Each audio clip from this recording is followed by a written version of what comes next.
Welcome to Ripple Moments. I'm Muriel Baptiste, and with me are Sterling and Clarabelle. We're happy to have you join us again as we find hope and inspiration through conversations that help us to connect.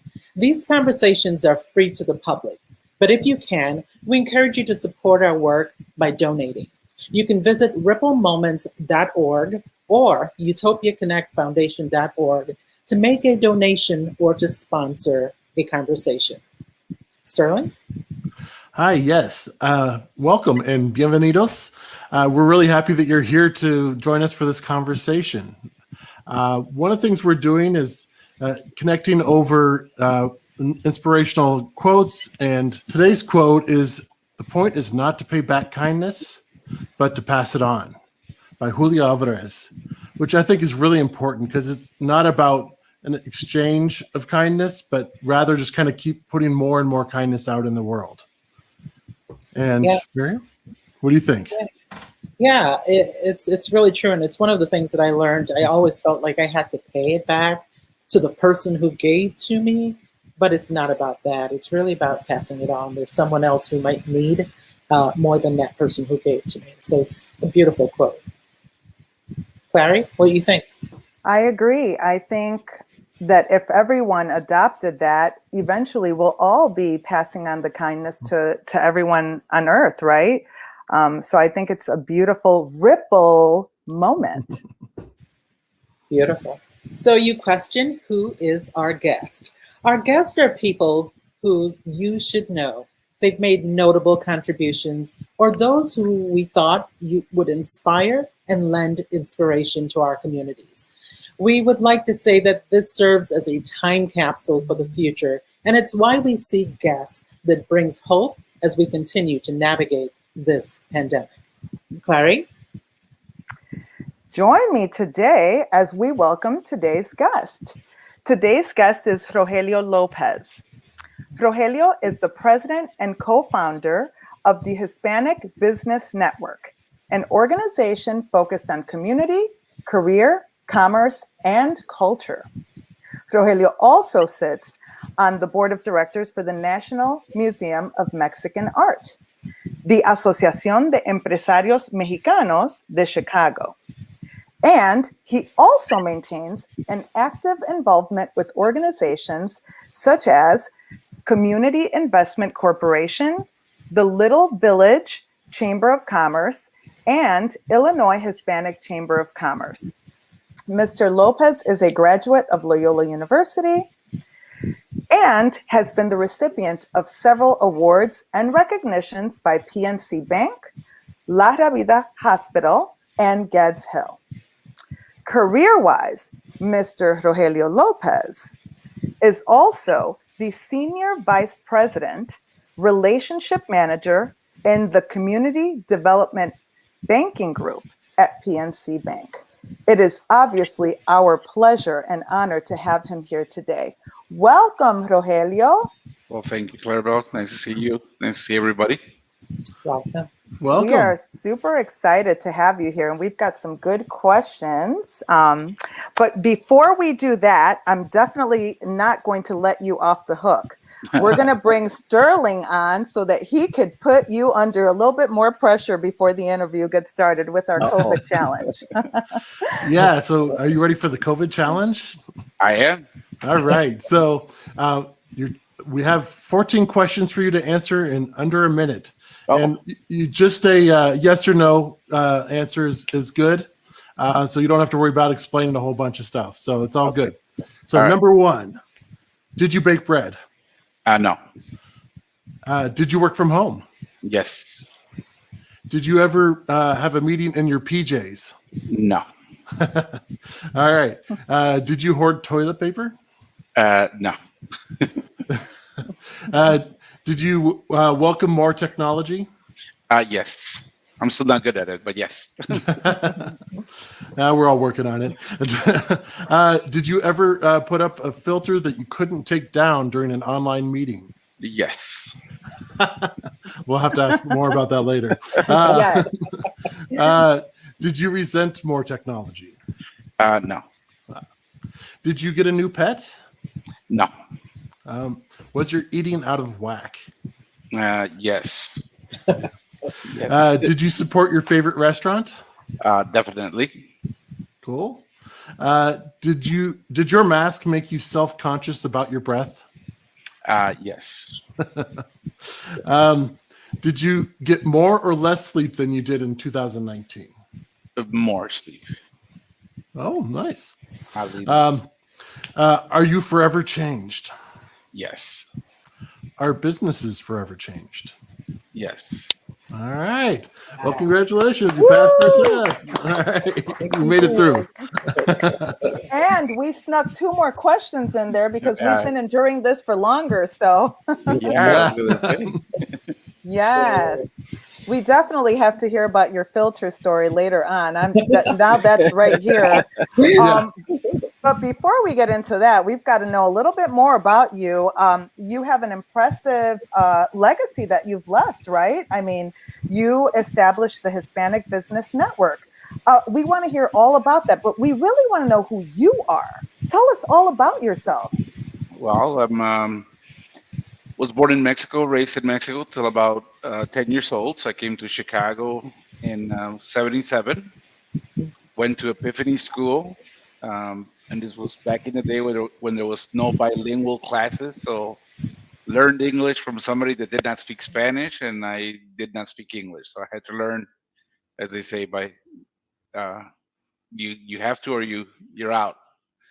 Um, I went to Quigley South High School, south side of Chicago, and then Loyola University part time. Um, One of the things I say that over the years, it probably took me a few years ago, when I did a presentation for a graduating class at Talcott School, that I shared my story, and I was a illegal immigrant, or I was what they call a DACA student before DACA was a thing.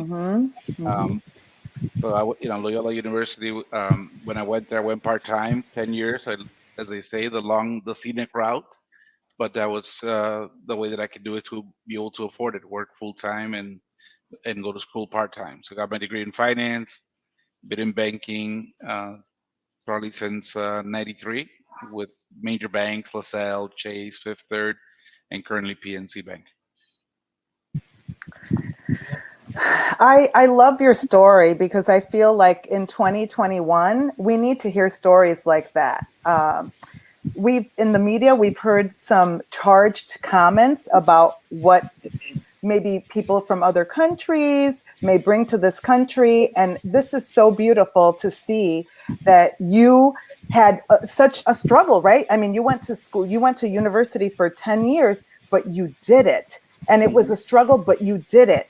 And here we are, we're about to interview you and everything that you've done. I mean, just in your bio, in the introduction, we've learned so much about you and your contributions. So thank you. I mean, what a beautiful, introduction to our interview. This is wonderful. Well, thank you for the opportunity.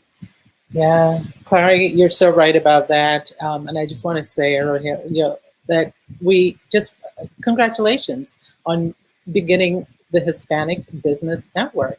So please tell me a little more about the nature of the businesses in the Hispanic Business Network. Are the majority of businesses Latinx owned? Well, they are. We have a variety of members that participate. We started this organization probably about 8 years ago, 2013. My co-founder of the group is Carmen Jimenez, a very close personal friend of mine.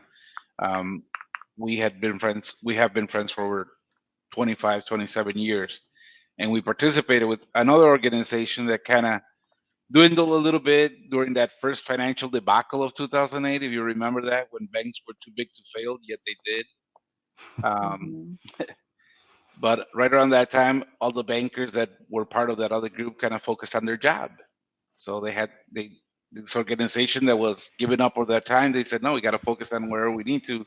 So that organization went a little low, and Carmen and I said, we still have it in us. We still got to get others into better industries. We got to get them into better careers. We got to help out people. How do we do it? So we had just a good synergy between different people. They said, "Hey, let's do an organization where we can network. We can get together. We're not a party organization. We are a networking organization. So we had to focus and figure out what's gonna be our mission, what's gonna be our pillars, our focus, our values. Um, the driving one, if you notice, it's community involvement. And the way we looked at that was when you're looking for volunteers, instead of just volunteering 2 hours of your time, wouldn't it be better if you volunteer 10 people and everybody 2 hours of their time? Now you got 20 hours of labor that you can bring to an organization instead of just your 2 hours. So we wanted to do everything exponentially. We looked at the career side that, I think at the beginning you mentioned about how you want to pass it forward, how you want to help the next person. We've been helped before, so we want to continue that. How do we do it? Get more people into the C-suite, but we got to get them mentored and let them know the steps to go there. So we started with career development. Commerce development was just, I think it's a by de facto within our communities that we're always the hardworking entrepreneurial type of individuals that we said, we need to uncover these. You asked the question. One of the questions was, did I support the restaurants? Yes, because they're members of the organization. We have to promote it. We have to let people know where they are, and make sure that during the times where they weren't open, there was just pickup. Make sure they stop by and picked up your food. And then the last thing, cultural awareness, which is the funny one. I always joke around and I say, just because I'm Latino or somebody else is Latino doesn't mean that they're all Mexican or they're all Puerto Rican. And even if they're from one same country, there's so much diversity there. Food, language, beliefs. So let's be good about it, and let's learn about each other's culture. And the underlying model that we use is, let's be intentionally diverse and purposely inclusive. So we do it. We like diversity with intention, and we like to be purposely have some purpose when we get together. We do it on purpose, not by accident. Yeah. So I'm going to ask you, like, why did you choose the word Hispanic versus another descriptor? And I'm asking this question because over the last couple of years, I hear Hispanics being referred to as Latinx. The first time I saw it, I was like, how do you pronounce it? How do I say it? Right. Latinx or Latinos. What's the history behind that? Can you share that with us? Well, on why we picked Hispanic, I think it was right at the time that we had the organization that we had come off before had that in their name. So we looked at that part. Latinos, Latinas, it's so looking at it from, is it differentiating between feminine and masculine, and Hispanic? What are we really going for as far Hispanic origin? Is it Spanish speaking? Is it the language? Hopefully we'll have something in common and some value there. I know that the Latinx movement started, and that's just trying to say, you really don't have to define by anything. Where can we be? So we picked the name on the Hispanic side. Just that was the thing that we had in the past that we acknowledged to, and we didn't move forward with anything else on that side. Yeah. Would you still feel the same way today if you had to choose a name? Would it be different?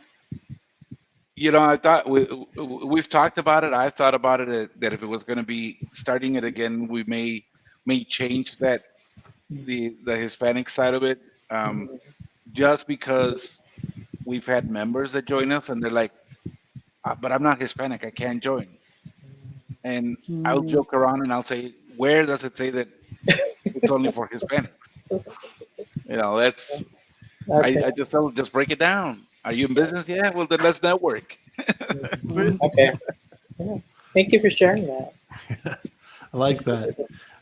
So Rogelio, I can't wait anymore. What is this the filter that you couldn't take off. Nice. Well, it was, the wrong picture. I was trying to switching from Zoom to Teams and Skype.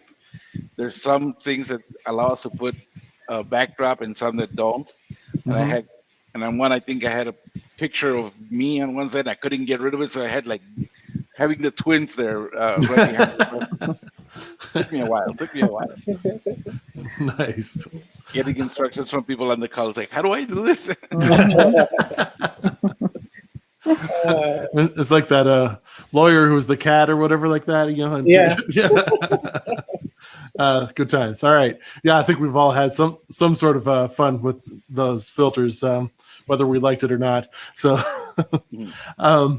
so what really drove you to start the Hispanic Business Network?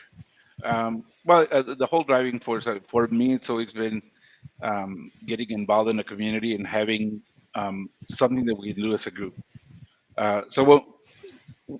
Typically when you start out a group, you want to know what you're going to be doing for the year or as activities. So the things that Carmen and I talked about was we want to start a foundation to raise money for scholarships. I like to play golf, as you know, so we started with a golf outing, and we're going into our 8th annual golf outing. We always have it the first Friday in August, so we raised money for that. The first 3 years, we partnered up with another not-for-profit. We partnered up with Gads Hill. So the first 3 years that we did the golf outing, all the proceeds benefited the Gads Hill. After that, it's been benefiting the foundation, and we raised money for scholarships. Last year would have been our second year. We wanted to do our gala to give out 5 scholarships. So we have 5 scholarships to give out this year, and 5 hopefully before the end of the year as well. So total possibly 10 scholarships that we need to give out. So that was one. The other community involvement or the other things that we do is an annual toy drive. Oh, cool. So the toy drive, the first one that we did, it was we thought it was tremendously successful. We raised about 70 toys and gave it to an organization in Des Plaines. The second year, we thought it was like, all right, twice as successful. We got about 120 toys and 2 different. And then we jumped to 300 toys and then 700 toys. Wow. And 2 years ago, pre-COVID, we partnered up with Nicor Gas. We partnered up with Fraternity out there. We raised about 3,000 toys. And wow, impressive. The benefactors of that at that time were a shelter in Aurora in the west suburbs, 4 public schools in the city. I believe it's another homeless shelter on the north side as well. So, and then we had our volunteers go and deliver Santa Claus, and I don't know, there's a group of Jeep fanatics out there that they're members with our group, and we had a Jeep parade to deliver toys to the different schools. So it was pretty interesting. Last year wasn't as big. We only raised about 800 toys, but we still benefited 3 organizations, Crossroads in Berwyn, and two schools in the city. Nice. So your story about taking like 10 years to get your degree really reminds me a lot of some of the martial arts students I have, and I've gotten this question that always makes me laugh. It's like, well, what if it takes me 10 years to get my black belt? And it's like, well, then you'll be a black belt. It's like, it's just like, yes, well, then you've done your journey, and there you are. But how has your journey kind of helped inspire, or maybe even help people re-examine kind of what they believe that they could do in their life? I look at it as motivation for others. There are some. I've met some young folks that they didn't finish their schooling. They have some small credit hours left. They can do it, or they stopped at freshman and a half, and so they're thinking of that big step of getting a bachelor's degree. So I tell them, it's like, have you looked at other opportunities? Have you looked at either a trade school? Have you looked at getting your associate's degree? Baby steps. You don't have to get that final one unless if you're going to be patient, understand it. I guess I knew I was a math fanatic. I like math. I do math every time. So I tell them, I go, when I started school, I knew that it could take 4 years if I went full time. Very simple. Part time is half of that, and if I don't go in the summer, it's a little longer. So it's gonna take me 10 years, and yeah, it did. That's okay though. The whole thing is that if you can finish what you start and you focus on it, you perceive you're good with it. Sí se puede, sí se puede. Exactamente. And I tell people, I mean, you got to be able to just be able to do it and have your goal in mind, and it doesn't matter, how long it takes. You're going to get it done. Nice. Really quickly, how much of that was your parents driving you to? I mean, were your parents driving you, family member pressure, or was that you, Rogelio, and you wanting to do this? Well, it wasn't a parent pressure at all. For the simple fact that my parents, well, they didn't go to high school. They barely finished grammar school. No college. I was the first college graduate from our family. My sister and I, we came to the U.S. We were the only ones in school at that time. But I have 3 brothers. They graduated from grammar school in Mexico, high school in Mexico. That's about it. So it wasn't pressure from them. The pressure from my dad would have been like, go get a job. That's that was a difference. You did that. I was working, going to school at the same time. So those were some long hours. Yeah. But yeah. Cool. And, and kind of pulling it back to the Hispanic Business Network. So what do members benefit by joining the Hispanic Business Network? Well, as I mentioned, we have a variety of members. We have either student members, professional members, where they could be either in the financial field or any other industry. We're trying to get a younger crowd, high school, college-bound students, so that they can understand the benefit of networking and also the opportunity for a scholarship. And then we have the business owners. So it's for business owners, the benefits to them. And first of all, it's a complimentary organization. So right now we're not charging. We don't charge anything to become a member. And when we first started, all that we do is volunteer work. So our website, I think we're improving it. It was a landing site before where everything was kind of still. Probably not as good, definitely not as good looking as the websites that I've seen even on your side, right? Where ours is very simple. It's all volunteer work. But we promote the businesses. It was, you want to be a member? Follow us on Facebook. Follow us on LinkedIn. You do that, you can say you follow us, you're a member, automatic. Nice. But we connect. That's one of the biggest things is that we connect. That's what benefit we get. Absolutely, that's really cool. And so how's that a little bit different than like what other Chamber of Commerce do? I mean, it sounds like you've got a slightly broader range than what most Chamber of Commerce do. Yeah, typically our Chamber of Commerce will have a value for the price that they're getting, and it's to do networking events, to do seminars. Ours is typically focused on can we get you involved? Can we get you to see the value in being part of a community? My daughter participates. She's on our committee with us, and she tells me it's like the collaborative. Hang on, I always have to write down the collective care. It's collective care that we're looking at. Okay, let's not do things transactionally. Let's do things transformationally. Right?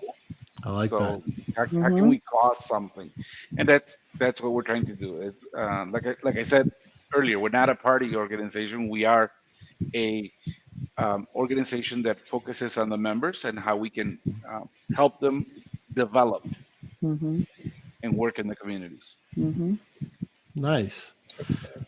Yeah, I really like that. And, has the pandemic affected Latino-owned businesses that differently, or is it, is there something that people should know about how they've been affected that maybe is not on the news or in other sources? Mhm. Well, I mean, a lot of the businesses have been affected by the pandemic, especially restaurants. Mm. They've been the most hurt, and trying to just get to um, the business owners, making sure that they're aware of the programs out there for them, grants. I know that there was a program that just closed up, taking applications a couple of days ago. The Restaurant Revitalization Fund, different programs are out there. The businesses suffer because sometimes they're not connected. Mm. They're so focused on their business and running their day to day and making sure that they're open and closed, but they need to be able to reach out to their resources, whether it be their bankers, their chambers of commerce, their community development corporations. And I think in this last year, we have really found out more about organizations that are out there to help businesses than in the past because they really stepped up. Community development centers that are typically small business development centers that are housed within chambers or other non-for-profit organizations, they've really stepped up and made themselves more socially aware with their surroundings, with their neighbors, in getting to them. So I think the pandemic has affected them negatively as far as the restaurants and some of the businesses because of the loss of income, loss of revenue that happened during that time. Mm-hmm. But at the same token, there's been some positive impact that they've learned about other resources that I think in the future they will know where to go. They will know exactly that, hey, there's help out there. We can look for it. Rogelio, one quick question as you talked about businesses and resources as well. I think about what they would need right now to bounce back. What are some of the things that you would say are the greatest need? Well, right now it's they need us as customers and consumers of their products to support them, right? We need to make sure that we're able to get back there and but be conscious about when we go back there, being safe, being protecting ourselves health wise, to not go back to the same scenarios that we were before. And I think it's as much social media as we have. I think we ought to mention them and tell them, hey, stop by here, and these other people that are here. The business has been around for X amount of years, or the business is looking to grow. Stop on by and visit. But that's one of the things I need to do. Yeah. The other thing I would say is make sure that we're planning for a rainy day. Yeah, that's one of the things that we talk about. Everybody goes into business thinking, I'm going to go into business, and putting on my little hat as a banker, I ask people, so how are you going to get out of business though? And they're like, what? I go, if you go into a room, you're going to get out. You go into a car, you get out. You go into business, how are you going to get out? What's that plan? What's that plan look like? Good one. That's a thing. Yeah, on your website, I know there was a section under COVID-19 response. There was a hearty document there that discussed a little bit of that, and I'll ask you a little bit more about that later, because one of the questions was how many of your businesses have prepared for this kind of a situation, and presuming that most of them have not. So I'm curious to know a little bit more about that a little later on, but I want to stay on this topic of supporting businesses and understanding what the experience was like for businesses in 2019, in 2020, 2021. I remember walking in Wicker Park a few times in 2020 during the pandemic, and 2021. And then I remember the devastation after the events, the social justice events, right, in our city. Chicago, of course, was greatly affected. And so I know in Wicker Park what happened. Many of those businesses were closed down. Some of them elected to close. Some of them were just, devastated, right? I mean, so there was, looting and breaking of windows and things of that nature. So a lot of different things were happening that closed down those businesses. I wonder, how were your businesses in the HBN affected in terms of social justice challenges? So we know about the pandemic. Tell us how they were affected in terms of social justice challenges. Yeah, we did have some businesses that were looted. They were vandalized during that time. Where and some of them had just done remodeling to their location. So that was definitely painful. And then to see it again, so it did happen a couple of times. So having those problems, it's a financial challenge that they got to have. I mean, especially good thing is a lot of them did have insurance, so that's always that was good that they had the insurance and they were able to recover. But as you know, right around that time, even just to cover the windows when the things were broken, there was a short supply of the plywood. So long hours that they had to work to try to keep their businesses safe. That was tough. Could they have been prepared for that? I don't think we were expecting that to happen all of a sudden like that. And the reaction from throughout the country that wasn't expected at that. I mean, I suspect that this will continue. As we know, the world is responding, right, to all sorts of social issues, and there's a whole effort by people to send a strong message. My question is, how are these businesses preparing for the future? What are they doing? I mean, are they changing their strategy, how they interact with the public? Are they changing their storefronts? Some of them have just created murals, or is there something else that you've noticed that they've done to mitigate this, right? Well, looking at it from mitigating the risk on anything damaging their business, some of them have done what you just mentioned. Change the look, minimize the window space, and done other things. How to prepare for it? I think some of the business owners are getting together with their, first of all, insurance and making sure that they have the right protection for the future. There's sometimes where things are overlooked or a corner cut, so they're like, oh, that might not never happen. I might not need that insurance. But looking at it from that preparation, the other thing is, like I said, it goes back to making sure that they're planning ahead in their business, whether it's this type of event or just a need for working capital or a downturn in business. They should start planning and setting some money aside as well for that. I hear a lot of times some business owners will say, well, every profit I take, I put it back in the business right away. But they should plan on growing at the right pace and saving some for the future in case the business is not there to meet the needs to support it. And that's where I see the value of HBN, right? Because you have that knowledge, and coming from a banking industry, you can definitely speak to them about, let's not look at this on a short term. Let's look at this long term so that you can stay in business and it can be a sustainable plan. So I get it. And the businesses that join your organization, they have mentorship that they might not have otherwise.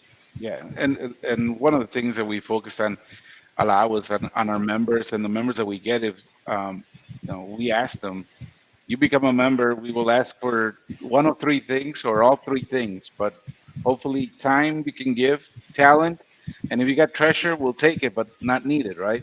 Yes. But those are the three things that we're always looking for: time, talent, and treasure. The triple T's. Good to know. Nice. So, Rogelio, I'd love to go back a little bit to, we talked about resources, we talked about need. What message do you think your members collectively would want readers to hear? Like supporting businesses in time of need. You talked about that, definitely. But what about things like cooperation with public health requests and, continue wearing masks? Well, vaccination? Yeah, I think one of the things that we the members of our organization would like to make sure that that we become responsible, right? We have to care for each other. So how do you go about that? Making sure that you're taking the public safety top priority, wearing a mask, getting vaccinated if you're able to get vaccinated, get that done as soon as possible, and really work towards making going back to normal a little faster and better. Because I think the normal, or what was normal pre-COVID, I don't think we're going to go back to that. Okay. If we did, we'd be going backwards, right? And that's not one thing we want to do. We don't want to keep things the same. That's why we make sure that change is constant. So the only thing is, are you an agent of change or not? And that's what we try to motivate people or find that ways that we can make people be agents of change within their scope at a micro set and at a macro where they can impact others. Yeah, nicely said. Thank you. Yeah. So in December of 2019, a lot of people were saying, I'm seeing 2020, I'm just kind of like looking forward to the year 2020. And obviously nobody really foresaw all the challenges that we'd be running into for 2020 and even into 2021. What were some of the greatest challenges that HBN as an organization faced, and how did you guys address it? Well, talk about being ready for a pandemic. We were not, right? December 2019, I recall we were making, or November 19, and then December 19, we were, Carmen and I were planning our anniversary event with the organization, which typically happens in May, where we would we typically get do an award for somebody that has done an impact in the community. The year 2019 was the first gala that we did, so we were looking for 2020 to be the second one and big growth.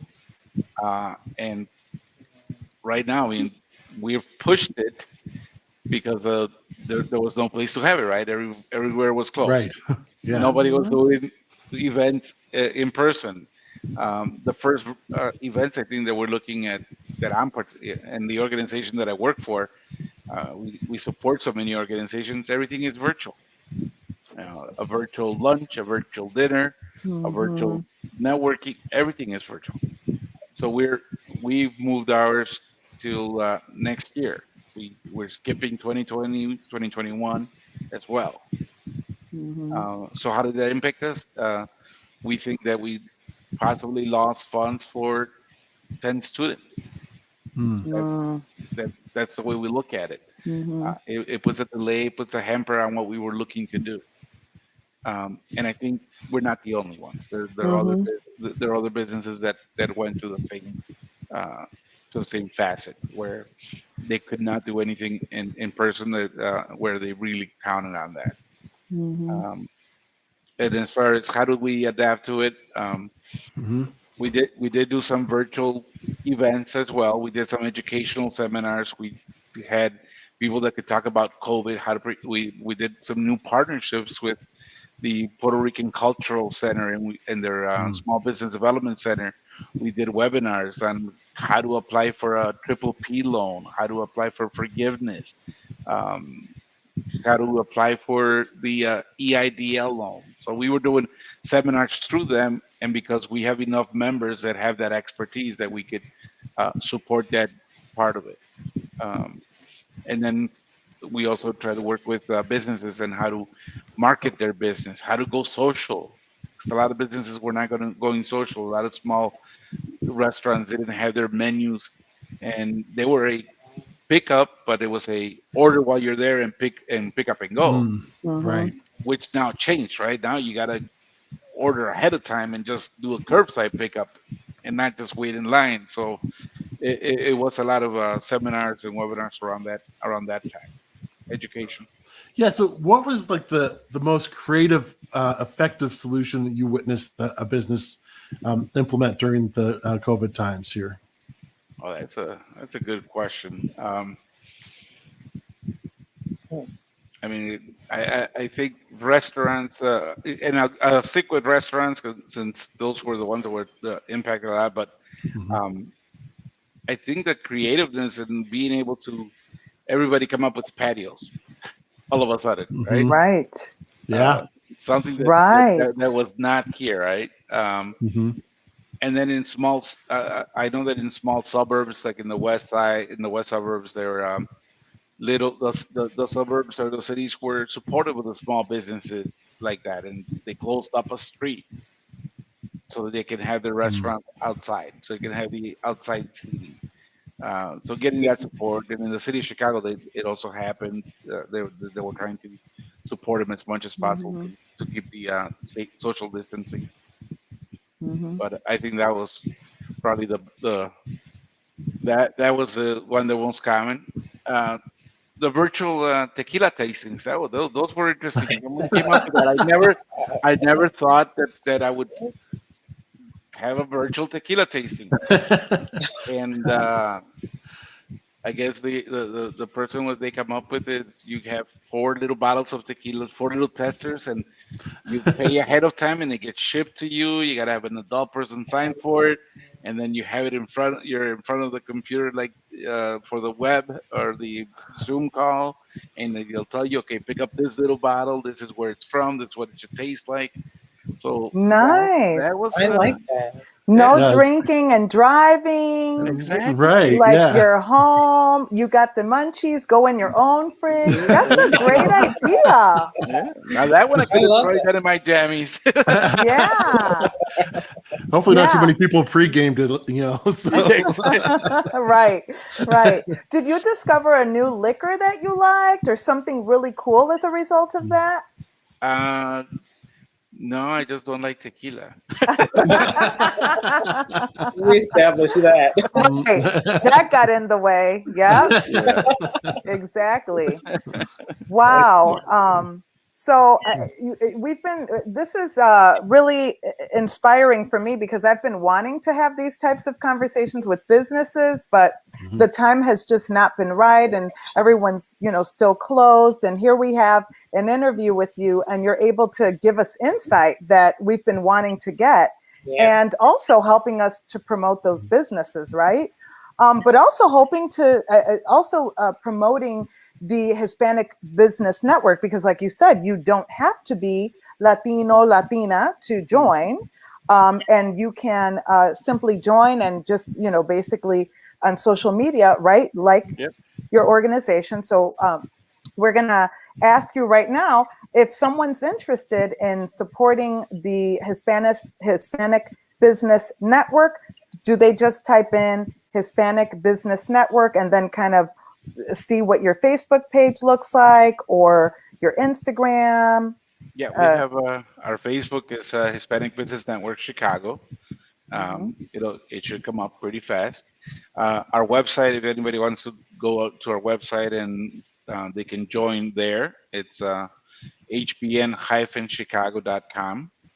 mhm, There's a little button there to click and join, and usually we put our events there that are coming up. If you visited, you would have seen the golf outing is the one that we talked about.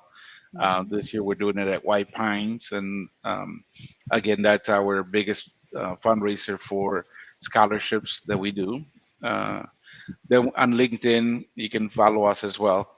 Um, we ask if you join through our website though to tell us a little bit about yourself. mhm, Where on the Facebook or anything, if you just like, we really don't get to know you. But if you tell mhm, us a little bit about yourself or what you're doing as a business, try to connect and reach out and see how we can support. Mhm. And Um, I want you to tell us also about you have the cultural experiences and networking. Obviously, you're not doing it right now because of the pandemic, but what was that like? Would you pick a different restaurant and your members would go there and you would host a meeting? What was that experience like for people who might want to join? yeah, on the cultural side, we have affiliation or an alliance with the Latino Alliance of the Chicago Symphony Orchestra. Mm, So for concerts throughout the year that we would support, we would do a networking event prior to the show that they have. mhm, Um, and typically that's probably about 7 or 8 different organizations that are members of the alliance that we have all our members there and try to connect the network.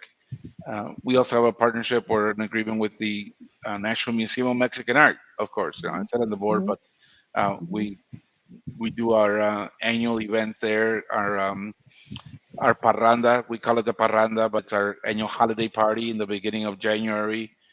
We've had it at the museum for the last 3 years, except for this year. mhm, Don't know why? um, but we do that. As far as on the cultural side, for the food side, yeah, we would do different restaurants, Puerto Rican, South American, North, South, East, and West. Chicago it's a very diverse city, one, but two, it's a very spread out city. mhm, So whenever we do events on the south side, the north siders sometimes they go. There's a very little attendance from there.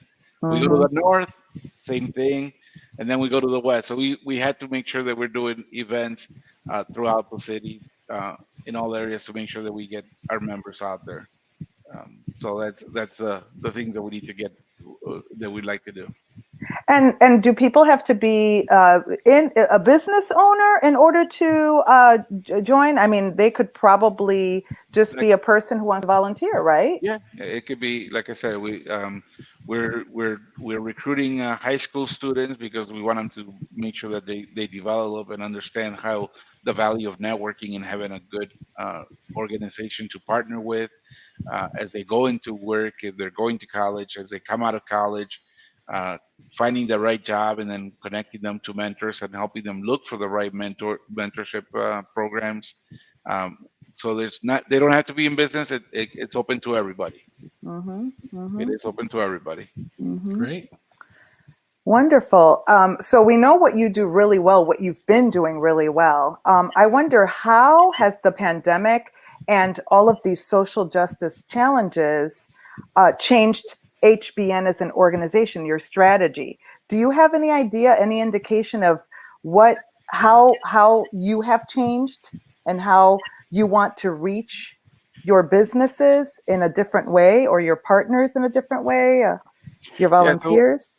So one of the things that I think has changed for us, or it will change also once we get together more often and be in person. But even right now, just by the conference calls that we have and the calls that we have, is just making everybody more aware of the equity justice need for equity and justice throughout. Mhm, Um, mhm, some of our members are very active in the community, so they're the ones that participate and they let us know what to work on. mhm, Which they're young, which is good that they're active and want to make a change. mhm. You know, I joke around, but I mean, my daughter, she's my little advocate. She's on the board. She's on the board. She's on the committee, but her real job, she works for the Illinois Justice Project.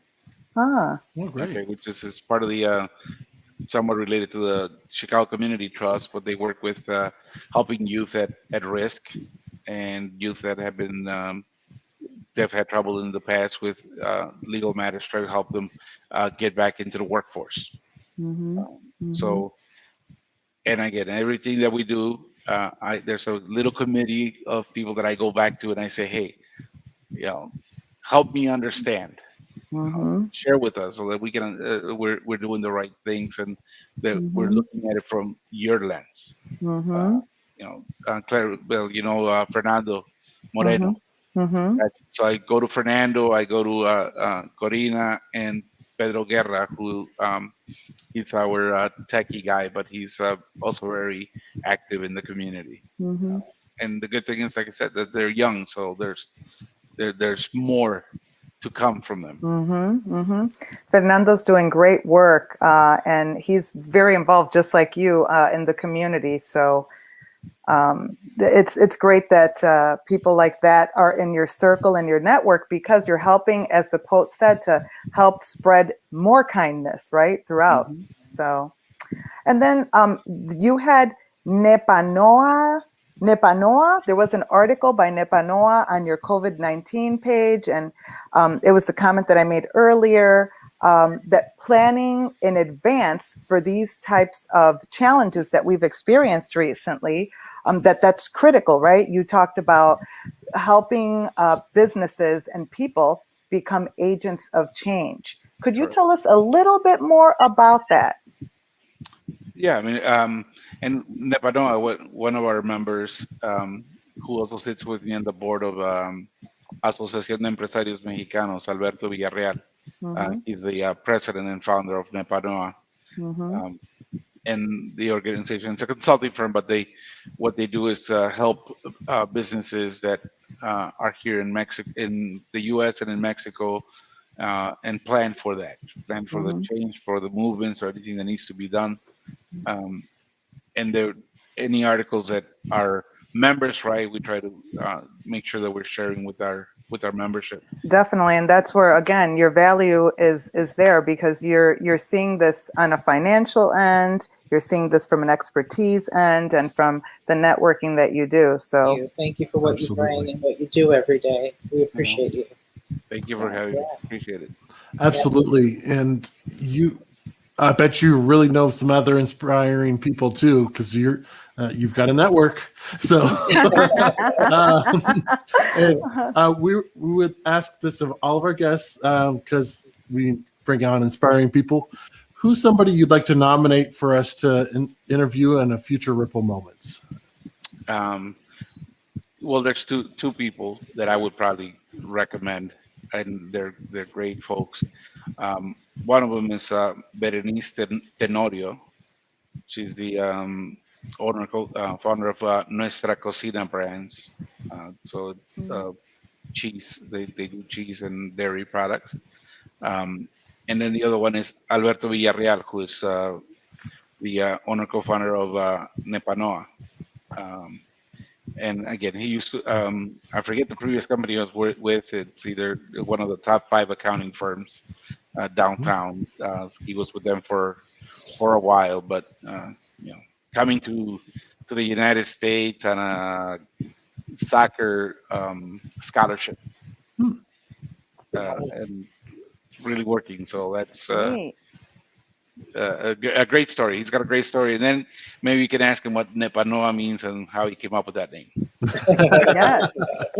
All right, we got our questions starting already. Yes. Yes. It's great. Yes. Thanks again, Rogelio. We appreciate you. And for anybody who made it all the way to the end of the video, thank you. And if you want to go back and follow HBN, you should, watch the video and hopefully you jot it down. But if not, give us again the website and where people should go. hbn-chicago.com. Excellent. And so final thoughts for all of our viewers today. Please be sure to like and follow us on Facebook, Instagram, YouTube, and LinkedIn using the handle @Utopia Connect, or simply go to ripplemoments.org. We invite you to join us again when we host another Ripple Moment. Thanks again, Rogelio, for joining us. And thanks, my colleagues. It's been fun. Thanks. Thank you. Bye. Bye-bye.